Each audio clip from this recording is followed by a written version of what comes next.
Warn Weather with Damian Lotus. A severe thunderstorm watch continues here for central, northern, and northwestern Oklahoma. Let's get right to the radar and bring you the latest. We're going to check in with our storm tracker, Corey Inman. But for right now, that severe thunderstorm watch continues until 2 a.m. here for northern and northwestern parts of the state. Here's our storm scanner. The statewide view is showing that complex of severe thunderstorms continues here up to our northwest. The storm motion is going to be very fast. These storms are moving eastwardly about 50 to 60 plus miles an hour. We have our storm tracker, Corey Inman, up here. So Corey, give me an update and just tell our viewers just how fast these storms are going across northwestern Oklahoma. Yeah, Damian, here on the Highway 64, just to the northwest of Freedom. Right now we're taking 60 to 65 mile an hour winds out of the north, heavy rain, a lot of blowing dust out in front of the gust front.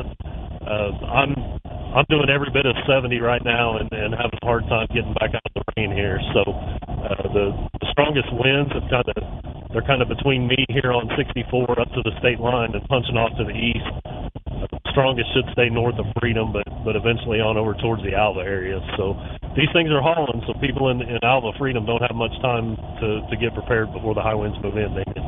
All right, Corey, thanks so much. And as you're seeing right here with his shot, the blowing winds are going to be the main risk here as we head throughout this evening. These strong winds will definitely cause power outages possible here as we head through the rest of this evening and tonight. Storm scanner is showing, look at all this lightning. Lightning is normally a good indicator on just how healthy a thunderstorm is. Whenever you start to see thunderstorms increase in intensity, mature, you also see really strong lightnings as well. So whenever you take the lightning off to actually see where the heavy rainfall and the hail core is, looks like the hail core is just now passing across the Oklahoma border there up to the northwest. And looking at the hail core, we had about golf ball size plus hail here about a couple scans ago, about 15-20 minutes. But as overall, the hail core in size has come down. The size of the storm, also the intensity, the size of the actual hailstones looks like it's coming down as well. So this storm is going to pulse down, but these types of storms, that's what they do. They pulse up, they pulse down. But as we head throughout this evening and into tonight, as Corey was talking about, the main risks we're going to see is going to be for strong, damaging winds.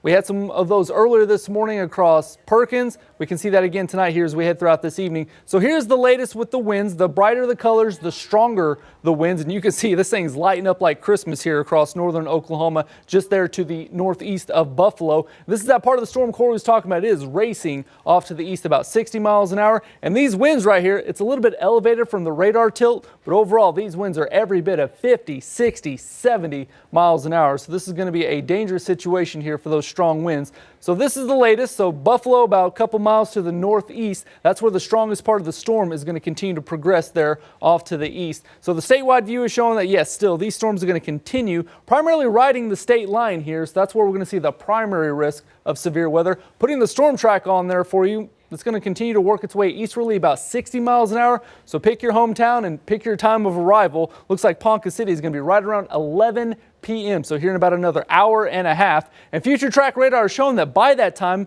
about 10 to 11 o'clock, we'll see the storm pulse down just a bit. But by about midnight, when the storms move into Ponca City, we will see those storms pulse up like I was talking about. And then they're going to continue to pulse up by about 2 to 3 a.m. and primarily impact far northeastern parts of the state. So we will be watching out for this threat of severe weather here as we head into the overnight hours. And then after that, we're going from springtime thunderstorms to summertime heat, tracking our first 100s of the season here for tomorrow and Thursday. We will see a front sweep its way through the state over the weekend, Saturday into Sunday. Some slight storm chances there, and then we'll see some cooler weather here with also some rainfall chances for that July 4th weekend. Before this evening, make sure you remain weather aware, and we'll keep you forewarned. Couldn't say it enough. All right, thank you so much, Damian.